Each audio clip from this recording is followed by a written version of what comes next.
આજે આપણે બનાવીશું બ્રેકફાસ્ટ માટે હેલ્ધી ઓટ્સ ઢોકળા, જે ખાવામાં ખૂબ જ ટેસ્ટી લાગે છે.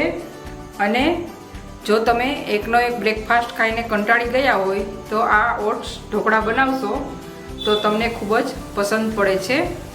નાના બાળકોને પણ આ ઢોકળા ખવડાવો તો ખૂબ જ તેના માટે હેલ્ધી રહે છે. સૌપ્રથમ આપણે આ ઓટ્સ ઢોકળા બનાવવા માટે તેનું બેટર બનાવી લઈશું. બેટર બનાવવા માટે મેં સૌપ્રથમ અહીં એક બાઉલ લીધેલું છે. આપણે 1 કપ ઓટ્સ એડ કરીશું. આ ઓટ્સ મેં એકદમ દરદરા ક્રશ કરી લીધેલા છે. ઓટ્સને પહેલાં થોડા શેકી લીધેલા હતા, ત્યાર પછી મેં તેને મિક્સરમાં ક્રશ કરી લીધેલા છે. ત્યાર પછી તેમાં આપણે 1 કપ રવો એડ કરીશું.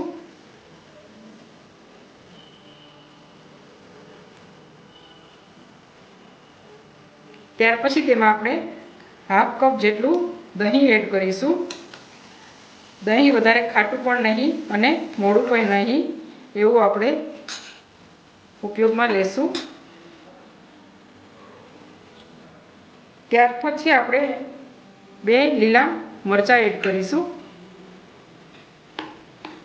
ત્યાર પછી આપણે 1 કપ ગાજર એડ કરીશું. ગાજરને એકદમ સરસ રીતે છીણ કરી લીધેલું છે. 2 ચમચી આપણે લીલા ધાણા એડ કરીશું. જો તમને આમાં કોઈ પણ વેજીટેબલ બીજા પસંદ હોય તો તમે તેમાં એડ કરી શકો છો. ત્યાર પછી તેમાં આપણે સ્વાદ પ્રમાણે મીઠું એડ કરીશું.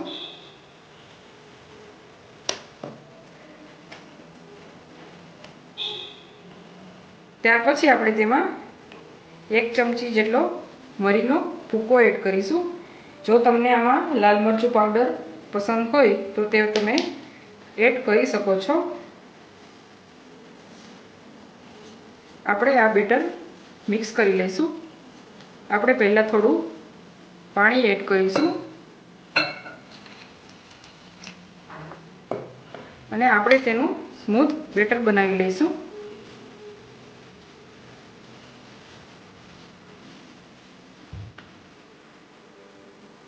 આપણું આ ઓટ્સ ઢોકળા માટેનું બેટર એકદમ સરસ તૈયાર થઈ ગયું છે. વધારે ઢીલું પણ નહીં અને વધારે થીક પણ નહીં, એ રીતના બેટર તૈયાર કરવાનું છે. આપણે અહીં 1 ગ્લાસથી ઓછું પાણી એડ કરીને આપણે આ બેટર બનાવી દીધેલું છે. આપણે તેને 8 થી 10 મિનિટ માટે બેટરને રેસ્ટ આપીશું. આપણું આ બેટર તૈયાર થઈ ગયું છે. હવે આપણે આ બેટરમાં 1 ચમચી જેટલો ઈનો ફ્રૂટ સોલ્ટ ઉમેરીશું. આપણે તેની ઉપર થોડું એક્ટિવ કરવા માટે પાણી એડ કરીશું.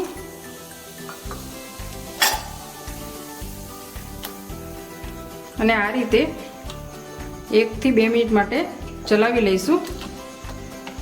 હજી થોડું બેટર થીક છે તો આપણે હજી થોડું પાણી એડ કરીશું.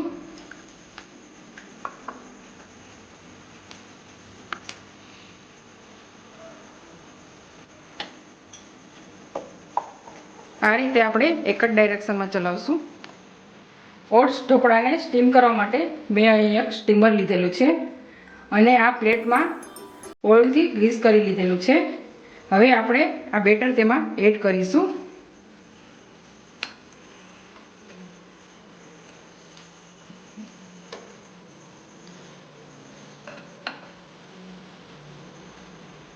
આપણે આ ઢોકળાના બેટર એકદમ ફેલાવી દીધેલું છે.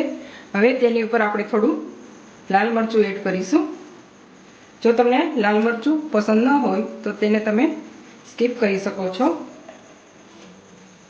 અને થોડો મરી પાવડર એડ કરીશું.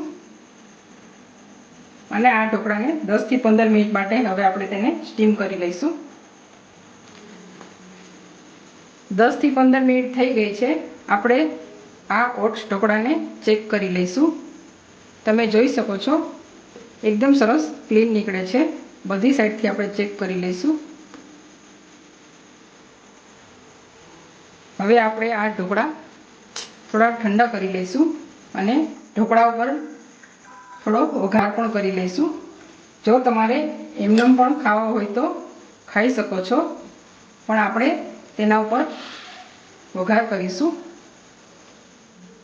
હવે આપણે ઢોકળા માટેનો વઘાર તૈયાર કરીશું. મેં અહીં એક તડકા પેન લીધેલું છે, તેમાં 1 થી 1.5 ચમચી જેટલું તેલ એડ કરી દીધેલું છે.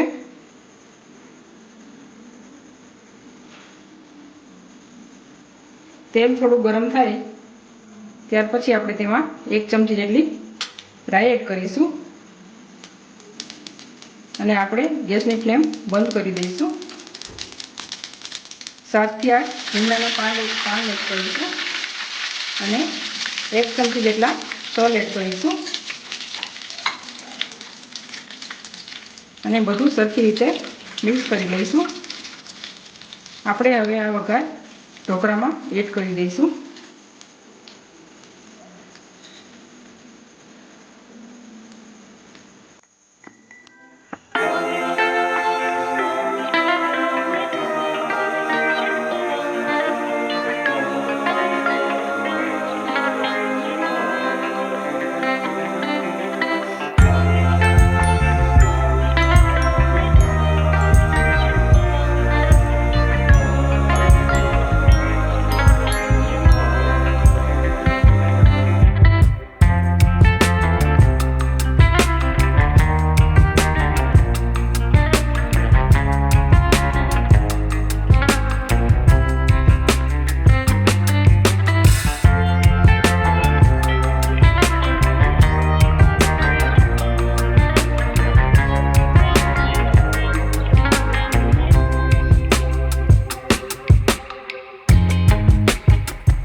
તો તૈયાર છે આપણા હેલ્ધી ઓટ્સ ઢોકળા.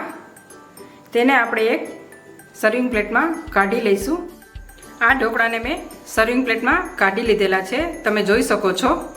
તો તૈયાર છે આપણા હેલ્ધી ઓટ્સ ઢોકળા.